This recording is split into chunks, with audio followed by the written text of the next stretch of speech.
एल्ट्रॉक्सिन, thyroxine, थायरानॉम, ये medicines, जो लोग ये मेडिसिन्स ले रहे हैं शायद वो ही ये वीडियो सुन रहे हैं, क्योंकि हम बात करने वाले हैं थायराइड के बारे में कि थायराइड रिवर्सिबल है, क्या क्योरेबल है। क्योंकि जब ये मेडिकेशन आप हर रोज़ सुबह लेते हो, ये पिल लेते हो, तो कहीं ना कहीं तो आपके माइंड में आता होगा कि क्या ये मेडिकेशन, ये पिल मुझे सारी लाइफ लेनी पड़ेगी, क्या इससे छुटकारा मिल सकता है। तो आज हम इसी के बारे में बात करने वाले हैं। तो थोड़ा डिटेल में बात करेंगे, आराम से बात करेंगे, ताकि आपको एक एक चीज़ समझ आए कि प्रॉब्लम कहाँ से स्टार्ट हो रही है और किस चीज़ के ऊपर हमें काम करने की ज़रूरत है, स्टेप बाय स्टेप। सबसे पहले स्टार्ट करते हैं कि ये थायराइड वर्क कैसे करता है, मतलब आपके अंदर ये सारा झमेला चल क्या रहा है। ठीक है, आपकी मम्मी पूरा घर संभालती है, मैनेजर है ना, वैसे ही आपके बॉडी का मैनेजर जो है वो थायराइड है, वो सब संभाल रहा है। वो कुछ ना कुछ ऐसे हार्मोन रिलीज कर रहा है कि आपका मेटाबॉलिज्म, कि खाना पच जाए, किडनी की फंक्शनिंग हो जाए, स्किन ठीक चले, हार्ट की फंक्शनिंग चले, मतलब सब कुछ जो है उसी के अंडर कंट्रोल चल रहा है। लेकिन उसका कंट्रोल कौन कर रहा है? उसका कंट्रोल जो है वो आपके यहाँ खोपड़ी में दिमाग जो है वो उसका कंट्रोल कर रहा है। जो आपके इनसाइड ब्रेन में हाइपोथैलेमस महाराज जी हैं यहाँ पर, वो पिट्यूटरी ग्लैंड को नॉक नॉक मैसेज देते हैं कि आप एक थायराइड स्टिमुलेटिंग हार्मोन को रिलीज कर दीजिए, ताकि थायराइड ग्लैंड में ये जो हार्मोन जाएगा वो दो हार्मोन्स रिलीज कर दे, एक T4 और एक T3। पिट्यूटरी ग्लैंड इनकी बात जरूर मानते हैं और वे बात सुनते हुए थायराइड ग्लैंड को थायराइड स्टिमुलेटिंग हार्मोन देते हैं ताकि तुम ये दो हार्मोन रिलीज कर लो। T4 निकलता है, T3 निकलता है, लेकिन T4 इसका बड़ा भाई है और वो अपने जो छोटे भाई को, जो ज़्यादा एक्टिव है, ठीक है, उस एक्टिव भाई को जो है वो रिलीज करने में हेल्प करता है। मतलब यहाँ पर T4 को दो चीज़ों की रिक्वायरमेंट है खाने में, एक आयोडीन की और एक प्रोटीन टायरोसिन की रिक्वायरमेंट है। ठीक है, तो ये T4 इन दो चीज़ों से सिक्रीट होता है जो यहाँ से आ रहा है। और T4 को T3 में कन्वर्ट होने के लिए क्या चीज़ चाहिए? सिलेनियम चाहिए। अब खुद सोच लो कि हमें डाइट में सिलेनियम, आयोडीन और टायरोसिन, मतलब प्रोटीन, अमीनो एसिड जो है, ये तीन चीज़ें हमें चाहिए। अगर ये डेफिशिएंसी होने वाली है तो थायराइड का सारा काम बिगड़ने वाला है। ठीक है, अब यहाँ पर प्रॉब्लम क्या होती है? ये तो चलो सारी फंक्शनिंग हो रही है कि T3 T4 ने रिलीज किया तो फिर वो सेल्स में, ब्लड में गए, सेल टिश्यू में आए, मेटाबॉलिक रेट हो गया, मतलब सारा काम स्टार्ट हो गया, ये इनका सारा मैकेनिज्म चल रहा है। प्रॉब्लम कहाँ से स्टार्ट होती है? प्रॉब्लम स्टार्ट होती है जब हमारा ये वाले भाई साहब हैं, मतलब जिन्होंने ये रिलीज करना था T4, ये नाराज हो जाते हैं।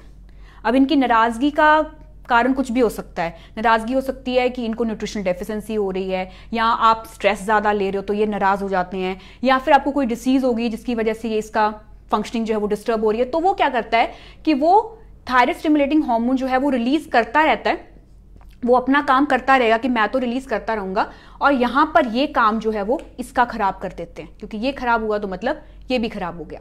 सो यहाँ पर ये खराब, मतलब थायराइड ग्लैंड क्या करता है, अब यहाँ ये चीज़ थायराइड स्टिमुलेटिंग हार्मोन निकल रहा है, वो डायरेक्टली ब्लड में जाना स्टार्ट हो जाएगा, क्योंकि ये तो फंक्शन कर ही नहीं रहा था, क्योंकि ये भी नाराज हो चुका है इसकी वजह से। अब जब ये फंक्शन नहीं करेगा तो T4 T3 नेचुरली रिलीज नहीं करेंगे, तो सारा थायराइड स्टिमुलेटिंग हार्मोन जब ब्लड में आना स्टार्ट हो जाएगा, तो आप ब्लड में जब अपना टेस्ट करवाते हो तो क्या निकलता है कि आपका TSH बढ़ के आ गया, और हमें क्या कहा जाता है कि आपको हाइपोथायराइड हो गया है।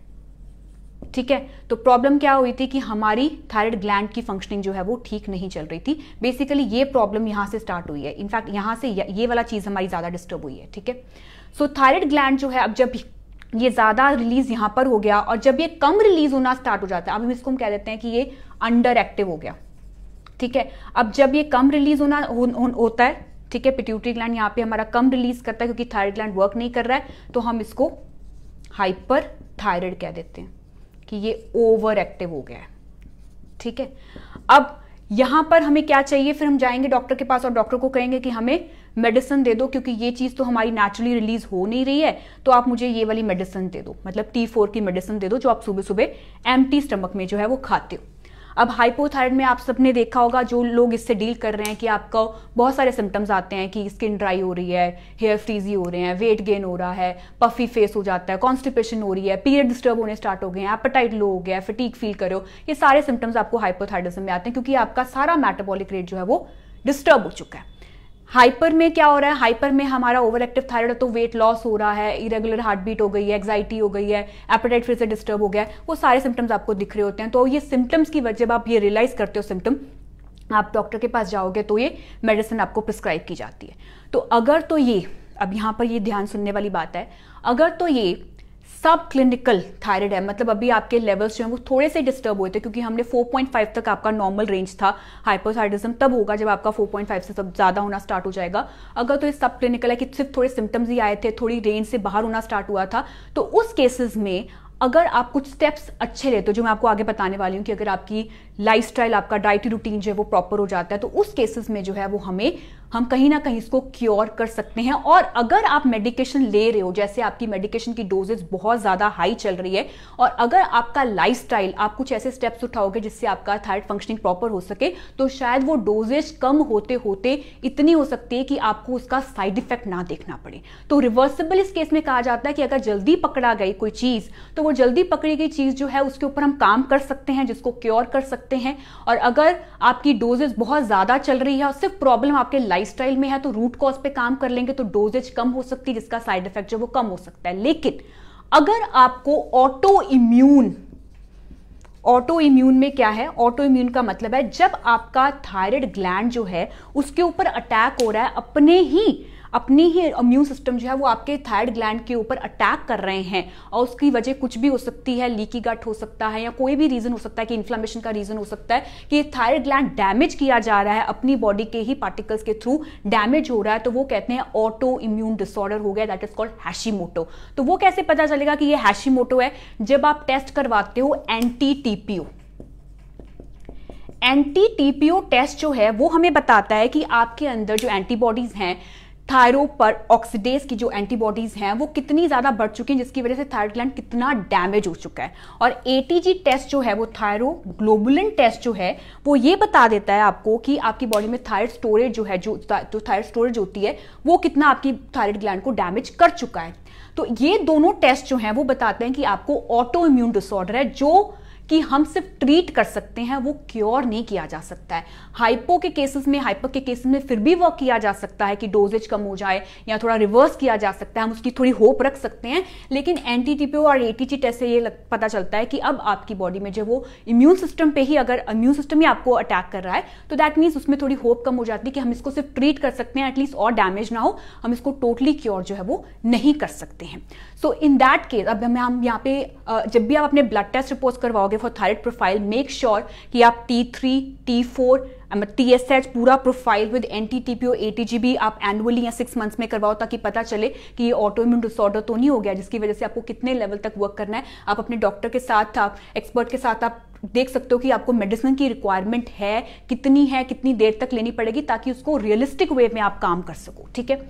थायराइड की जो टैबलेट है वो हमेशा हम एम्प्टी स्टमक लेते हैं, राइट। एम्प्टी स्टमक क्यों लेते हैं? कभी पूछा है आपने अपने डॉक्टर से कि हम एम्प्टी स्टमक ही क्यों दिया जाता है इसको एम्प्टी स्टमक इसलिए देता है because it will interfere in the absorption of nutrients. तो बेस्ट टाइम है कि वो एम्प्टी स्टमक लिया जाए, ताकि वो टैबलेट भी ऑब्जॉर्ब हो सके और दूसरे न्यूट्रिएंट को भी इंटरफेयर ना करे, उसकी ऑब्जॉर्प्शन में इंटरफेयर ना करे। सो इसीलिए टैबलेट के आसपास कोई कैल्शियम का सप्लीमेंट या फिर हम किसी भी तरह का कोई सप्लीमेंट नहीं लेते हैं, वॉलनट का इंटेक हम नहीं लेते हैं, कॉफी का इंटेक उसके टैबलेट के आसपास नहीं लेते हैं। इतना टाइम गैप रखते हैं ताकि वो ऑब्जॉर्ब हो सके, और फिर उसके बाद ही हम कुछ खाते हैं। तो क्वेश्चन यहाँ पे मुझे बहुत बार आता है, क्वेश्चन ये होता है कि जब हम वर्कआउट करते हैं तो हमें कुछ खा के निकलना होता है। सुबह सुबह लोग मोस्टली वर्कआउट करते हैं, तो उस टाइम पे फिर हम टैबलेट कैसे रखें? मतलब हम टैबलेट खा के जाते हैं वर्कआउट के लिए, तो फिर हमने प्री वर्कआउट नहीं लिया होता है और फिर टैबलेट अब्जॉर्ब नहीं होती है, तो हम उस टाइम पे कैसे कंफ्यूज हो जाते हैं। In that case then you need to work on this thing, कि आप डॉक्टर के साथ कंसल्ट करके पूछो कि मेरे लिए बेस्ट एम्प्टी स्टमक का टाइम क्या है, कि जिस टाइम एम्प्टी स्टमक जो है आप मेडिसिन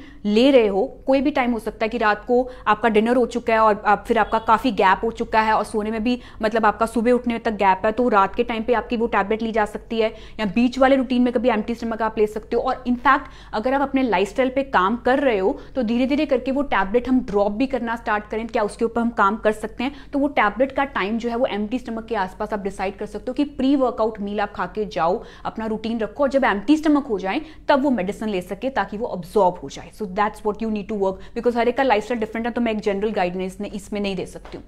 अब लॉन्ग टर्म इफेक्ट इस टैबलेट का क्या होता है कि अब आपको लगता है कि चलो ये टैबलेट ही तो है, एक छोटी सी, सुबह खा लिया, जिंदगी निकल रही है तो निकल दें दो, हम इसके पीछे क्या फर्क पड़ता है ना।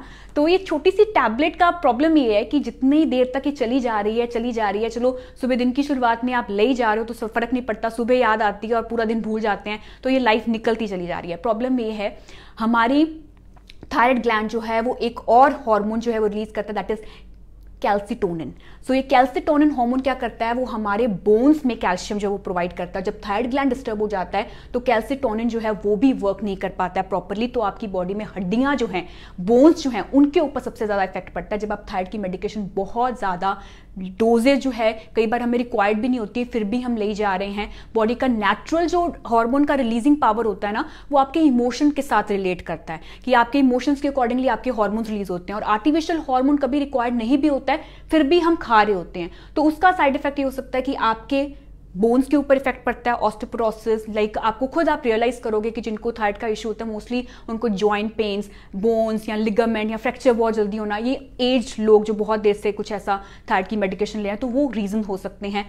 हार्ट के ऊपर इसका बहुत ज़्यादा इफेक्ट हो सकता है, जैसे कि हम क्योंकि थायराइड का सारा रिलेशनशिप हमारी हार्ट फंक्शनिंग के साथ है। आपको पैल्पिटेशन होती है जब आपका थायराइड ग्लैंड की फंक्शनिंग जब इफेक्ट होती है, तो आपका एलडीएल लेवल, ट्राइग्लिसराइड लेवल, ये चीज़ें डिस्टर्ब होती हैं जब थायराइड लेवल आपका डिस्टर्ब होता है। तो इसीलिए जब आप चेक करवाते हो कोलेस्ट्रॉल, कई बार वो बढ़ा आता है तो आपको लगता है कि कोलेस्ट्रॉल बढ़ गया, तो हमें क्या कोलेस्ट्रॉल मेडिकेशन भी स्टार्ट कर दें? नहीं, पहले हमें थायराइड पे काम करना है। थायराइड लेवल अगर आपके नॉर्मलाइज होने स्टार्ट हो जाते हैं तो कोलेस्ट्रॉल अपने आप नॉर्मलाइज होना स्टार्ट हो सकता है। सो हमें डायरेक्टली कोई कोलेस्ट्रॉल पिल लेने की रिक्वायरमेंट नहीं है, तो पहले हमें रूट कॉज थायराइड के ऊपर काम करने की रिक्वायरमेंट है। तो लॉन्ग टर्म जितना हम ये थायराइड मेडिकेशन लेते रहते हैं तो कई बार वो आपकी बोन्स के ऊपर इफेक्ट करता है, आपकी हार्ट के ऊपर इफेक्ट करता है। तो क्यों इस मेडिकेशन के ऊपर हम इतने सालों तक डिपेंड रहें? क्यों ना हम एक रूट कॉज पे काम करें कि चाहे थोड़े थोड़े स्टेप्स क्यों ना हो, आज से अगर हम काम करना स्टार्ट करेंगे, एटलीस्ट इतनी हाई डोजेज अगर आप ले रहे हो, कोई 100 mcg वगैरह, उसको कम तो कर सकते हैं, उसका साइड इफेक्ट तो कम कर सकते हैं। ये ना हो कि अगर छूटती नहीं है तो एटलीस्ट उसकी डोजेस तो कम हो ही सकती है ना। तो वो कैसे हो सकती है? वो तब हो सकती है जब आपका थायराइड लेवल नॉर्मल रेंज पे नेचुरल तरीके से कैसे आ सकता है। उसके लिए कुछ स्टेप्स क्या हैं? वो पहला स्टेप है हमारा नरिशमेंट, मतलब हमारा खाना। तो खाने में हमें क्या करना है? सबसे पहले आता है कि ये तीनों चीजें जो मैंने आपको बताई हैं वो खाने में होनी जरूरी है। आयोडीन, सेलेनियम एंड टायरोसिन होना ये बहुत जरूरी है। तो आयोडीन का सोर्स आपको लगता है कि टेबल सॉल्ट है ना, मतलब आजकल जो भी नमक मिल रहा है वो टेबल सॉल्ट में आयोडीन है, आयोडाइज नमक है। प्रॉब्लम ये कि आयोडाइज नमक में जो है वो रिफाइनिंग होती है। So instead of the refined source of iodine we can have a good source of iodine from nuts, seeds, sea food अगर आप खाते हो तो उससे, eggs, milk, potato, banana, strawberries, इनसे भी हमें आयोडीन मिल सकता है, जो पूरे दिन की हमारी रिक्वायरमेंट ऑफ आयोडीन को कंप्लीट किया जा सकता है। So we need iodine. अगर आप सिलेनियम के सोर्सेज लेना चाहते हो तो जहां पर आपको लोकली अवेलेबल या बाहर आप हो तो ब्राजील नट्स जो है 3 to 4 that's a good source. Eggs का intake sunflower seeds, oats, lentil, इनसे मिलता है। आपके टायरोसिन प्रोटीन का जो सोर्स होता है वो legumes, sprouts, eggs, pulses, seeds, nuts, इन सब चीजों से हमें मिलता है। मतलब हमारा नॉर्मल इंडियन खाना, दाल चावल जो है वो भी अमीनो एसिड देता है, वो भी हमारी थायराइड मैनेजमेंट में भी हेल्प करता है। उसे भी हम एक सुपर फूड का नाम दे सकते हैं। Not only these 3 nutrient value, इसके अलावा इन सब चीजों को भी वर्क करने के लिए हमें vitamin E, vitamin A, zinc, manganese, magnesium, इन सब चीजों की भी रिक्वायरमेंट है। मतलब ये कह सकते हैं कि वेल बैलेंस डाइट जब आपकी डेली रूटीन में आएगी तो अपने आप में आपका थायराइड फंक्शनिंग जो वो करेक्ट होता है। तो including sweet potato, carrot is very good for thyroid. खाना खाने से पहले कैरेट का इंटेक लेना, स्पिनच इज गुड। एंड कुछ ऐसी चीजें हैं जिसका आपको मिथ होगा कि क्या हम पीनट्स, सोया प्रोडक्ट, क्यूसीफरस फैमिली, ये सब चीजें ले सकते हैं। तो ये सब चीजें जो हैं वो हम, ये प्रॉब्लम इनकी सिर्फ ये होती है कि इसमें वो हार्मोन होता है, मतलब एक एंजाइम होता है गोइट्रिन, जो क्या करता है, इंटरफेयर करता है in the stimulation of thyroid hormone. तो हम इसको कन्वर्ट कर सकते हैं बाय कुकिंग इट। जितना हम इसको प्रॉपरली कुक करके खाते हैं, जैसे हम रोस्टेड पीनट्स ही यूज करते हैं पोहा में, किसी भी चीज में, तो रोस्टेड पीनट्स खा सकते हैं। सोयाबीन है तो हम कभी सोयाबीन तो ऐसे खाते नहीं है, सोयाबीन को हमेशा मिल्क या टोफू या किसी भी कुक्ड फॉर्म में यूज करते हैं। क्यूसीफरस फैमिली भी हमेशा कुक्ड फॉर्म में होती है। कॉलीफ्लावर, गोभी आलू होते हैं या गोभी की रोटी है तो उसको सॉटे करके फिर उसके बाद गोभी की रोटी बन सकती है, तो कुक्ड फॉर्म में खाएंगे कोई प्रॉब्लम नहीं है। इनफैक्ट जो अगर आपको स्पिनच, फ्लैक्सीड, मिलेट्स का भी जो इंटेक है वो भी अगर हम रॉ फॉर्म में नहीं उसको कुक्ड फॉर्म में लेते हैं तो उसका कोई हार्म नहीं है। सो ये सारे सोर्सेज इंक्लूडिंग चिकपी का इंटेक, कैश्यू नट्स, आमंड जिसमें जिंक होता है, बेल पेपर्स का इंटेक फ्रॉम विटामिन ई का कंटेंट विटामिन ए के लिए, मैंगनीज फ्रॉम नट्स हो गए, black pepper, green leafy vegetables, इन सब चीजों का इंटेक अगर आपकी डेली रूटीन में चल रहा है, दैट मीन्स आपकी बॉडी एक वेल नरिश डाइट को खा रही है। प्रॉब्लम कहां पर आती है? प्रॉब्लम आती है जब आप रिफाइंड ऑयल खाते हो, जब आप रिफाइंड सॉल्ट खाते हो, उसकी वजह से सेल की कम्युनिकेशन बिगड़ जाती है और वहां पर हमारा कम्युनिकेशन बिगड़ने की वजह से थायराइड ग्लैंड जो वो प्रॉपर्ली वर्क नहीं करता। सो हमें अवॉइड रिफाइंड आइटम्स करनी है, जो प्रोसेस्ड और पैकेज्ड जो आइटम्स होती हैं उनको रिफाइन करना है। नेचर से बनी हुई डायरेक्ट चीज जो iodine, selenium, vitamin E, zinc rich और टायरोसिन, प्रोटीन रिच होंगी तो वो आपके लिए बेस्ट सुपरफूड का काम करती हैं। सो ये खाने में जो चीजें होती हैं, जैसे कि हमारा बेस्ट पॉपुलर हो गया था कोरिएंडर सीड वाटर, धनिया का पानी थायराइड के लिए बहुत अच्छा है। So coriander is a good source क्योंकि वो हमारे थायराइड मैनेजमेंट में हेल्प करता है, because it has a iodine content in to it also. So वो चीज़ें हम सूप फॉर्म में भी ले सकते हैं, गार्निशिंग करते हैं तब भी यूज करते हैं, मतलब it's like a regular routine. और coconut oil is very good source for MCT oil क्योंकि it help in the management of thyroid. बाकी की जो चीज़ें जो हमें हेल्प करती हैं, बाकी कौन से फैक्टर्स हैं, अब मैं इससे ज़्यादा बहुत ज़्यादा लेंथन वीडियो हो रहा है। 2-3 चीज़ें इसके अलावा जो हमें चाहिए वो है आपका एक्सरसाइज रूटीन कंसिस्टेंट लेवल पे होना बहुत ज़रूरी है, क्योंकि आप खुद सोचो कि जब आपका कैल्सिटोलिन हार्मोन जो है वो सारा रेगुलेट करता है थायराइड ग्लैंड, तो हमें कैल्शियम मेंटेनेंस करना कितना ज़रूरी है। और एक्सरसाइज का जो रूटीन है वो आपकी ऑक्सीजन को सप्लाई करता है आपके सेल्स तक, और अगर आप ऑक्सीजन सप्लाई आपकी बॉडी में जो है वो प्रोवाइड नहीं की जाएगी, एक्सरसाइज रूटीन अगर नहीं होगा, तो आपकी बॉडी का थायराइड ग्लैंड की फंक्शनिंग और स्लो डाउन हो जाती है। तो उसको हमने स्लो डाउन नहीं करना है। उसके लिए एक्सरसाइज रूटीन हमें इतनी ज़्यादा एक्सेस नहीं करनी है, क्योंकि एज आई ऑलरेडी मेंशन कि इसकी वजह से बोन्स के ऊपर, जॉइंट्स के ऊपर इफेक्ट पड़ता है। तो हमें एक ऐसा एक्सरसाइज रूटीन रखना है जिसमें आपका योगा आसनास होने, एक दिन स्ट्रेंथ ट्रेनिंग होना, क्योंकि स्ट्रेंथ ट्रेनिंग मतलब वेट ट्रेनिंग भी आपकी बॉडी में एक स्ट्रेंथनाबिलिटी मतलब कैल्शियम अब्जॉर्प्शन पावर को इंप्रूव करने में हेल्प करती है। So you need that variety of workout जिसमें 1 डे का स्ट्रेंथनिंग, 2 to 3 डेज का योगा रूटीन और साथ में ब्रीदिंग एक्सरसाइजेस होना जरूरी है, ताकि वो योगा आसनास ब्रीदिंग के साथ आपको ऑक्सीजन सप्लाई टू सेल्स वो बेटर दे सके। बहुत सारे आसनास होते हैं जो थायराइड के साथ रिलेट करते हैं, वो आसनास तक रीच करने के लिए बेसिक आसनास से हमें स्टार्ट करना पड़ता है। तो वो रूटीन आपकी बॉडी में एक तरह से वेल होलिस्टिक अप्रोच का जो वो काम करती है। Most important factor is stress management and sleep management, क्योंकि ये दोनों चीजें आप अर्बन पॉपुलेशन में देखो, स्ट्रेस और स्लीप ये दोनों चीजें जब डिस्टर्ब हुई हैं तभी इतने सारे केसेस थायराइड के बढ़े हैं। पहले क्या होता था? पहले होता था गोइटर कि आयोडीन की डेफिशिएंसी है तो उसकी वजह से थायराइड ग्लैंड के ऊपर इफेक्ट आ गया, वो स्वेलन अप हो गया तो उसकी वजह से गोइटर हो गया, ठीक है। तो वो एक नॉर्मल कंडीशन था। आजकल क्या है? It's not because of its not a goitre thyroid वाला, मतलब आयोडीन डेफिशिएंसी की वजह से कुछ भी नहीं है।